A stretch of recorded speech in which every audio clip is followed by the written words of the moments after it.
प्रिय दर्शक बंधु नमस्कार। ख्रीष्ट सम्मिलित मंडली भुवनेश्वर आनुकूल्य रे प्रत्येक दिन यूट्यूब चैनल रे प्रसारित होता प्रातः ज्योति कार्यक्रम को आपण को स्वागत करुच्ची।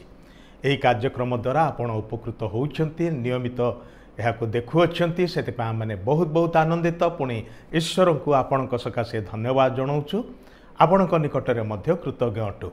यही कार्यक्रम विषय आपणकर बंधु मान निकटरे आपण एथिर लिंक को शेयर करंतु, जद्वारा से माने मध्य यही कार्यक्रम नियमित देखा पारे, आशीर्वाद प्राप्त हेबे।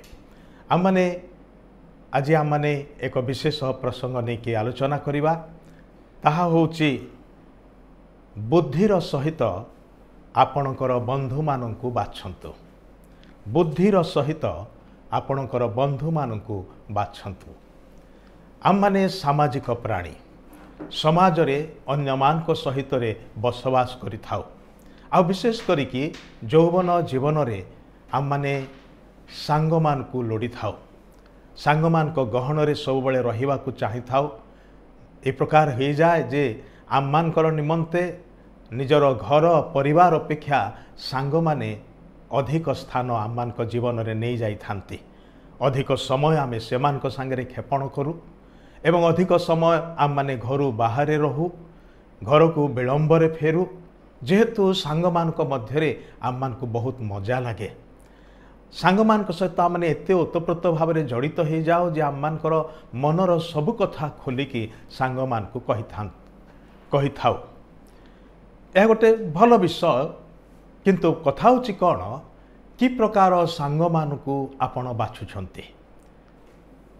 ईश्वरंकर पवित्र वाक्य बाइबल रे राजा सोलोमन जे कि जड़े बुद्धिमान राजा थिले, जड़े ज्ञानी व्यक्ति थिले, से युवा मान को यह परामर्श दियंती। वाक्य लिखा अच्छी, ज्ञानी संगरे गमनागमन कर, तहिरे तुम्हे ज्ञानी हब। हितोपदेश 13 पर्वर 20 पदरे। ज्ञानी संगरे गमनागमन कर, तहिरे तुम्हे ज्ञानी हब। मात्र मूर्ख मानकर संगी क्लेश पाइब। ज्ञानी एवं मूर्ख दुई भिन्न प्रकार व्यक्ति, सेमानकर दिग अलगा, सेमानकर व्यक्तित्व अलगा, सेमानकर स्वभाव चरित्र अलगा, सेमानकर मनोनयन सबु अलगा, सेमानकर रुचि अलगा, सेमानकर सबु किछि अलगा। आउ सेमानकर कथावार्ता, सेमानकर जीवन शैली, सेमानकर आचार व्यवहार परस्पर ठारू विपरीत अटे। आपण मूर्ख मानकर सांगरे, दुष्ट मानकर सांगरे संगी हेकी निजको बड़ बुद्धिमान बोलिकी देखै पारिबे नाही। कारण आपणकर चरित्र, आपणकर स्वभाव सेमानक द्वारा प्रभावित हब।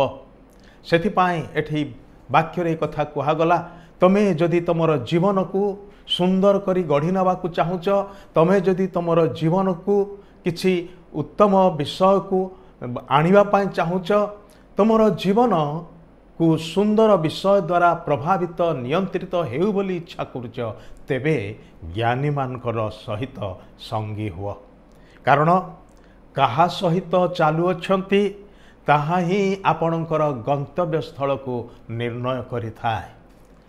कि प्रकार संगी मानक मध्यरे आपण मिसु अछंती, को मानक सांगरे अधिक समय खेपण करुअछंती, कि प्रकार कार्य सबुरे लिप्त होउछंती, कौन कौन छक जगार रहीकि खट्टी मारिबा कार्य रे बेसी व्यस्त रहउछंती, ना उत्तम संगी मानक सहित मिसिकी पाठ पढ़िबारे मन दउछंती, कौन स्थान रे बसी कली गंडगोल रे लिप्त होउछंती, ना आपण कौनसी गोटे सुंदर गठनमूलक कार्य रे लिप्त होउछंती।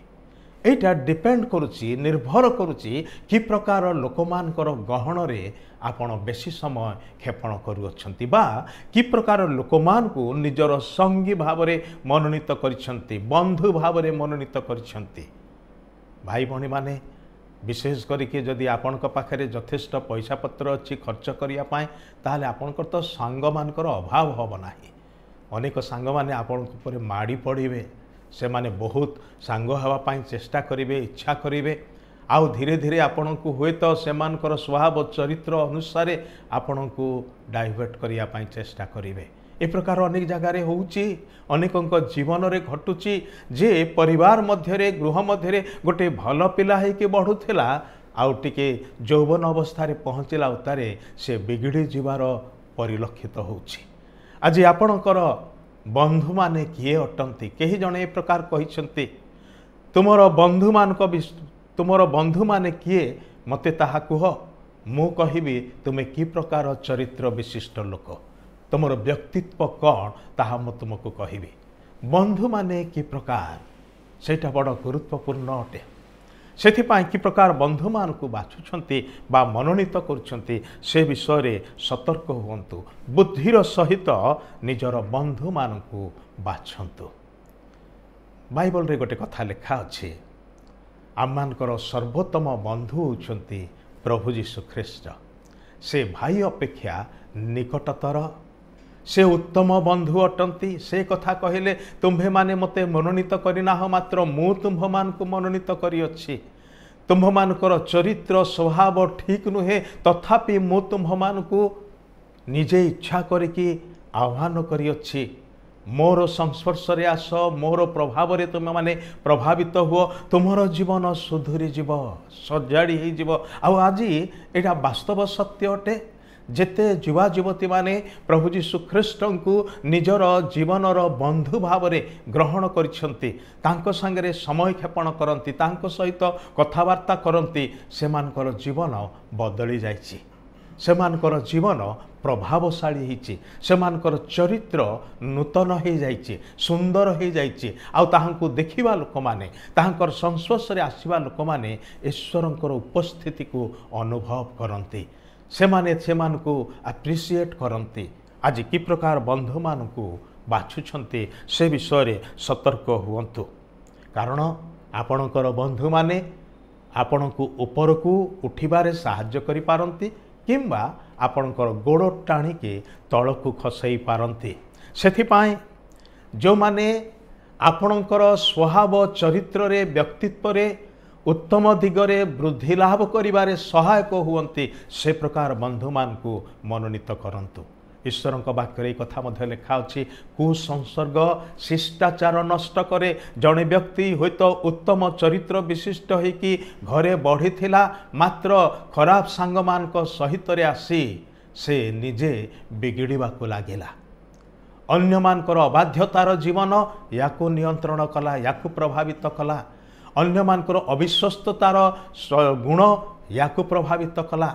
अन्य मानकर मिछ कहिवार गुण सबू याकू प्रभावित कला। धीरे धीरे से माने या परि न होइकि ये सेमानक परि हला।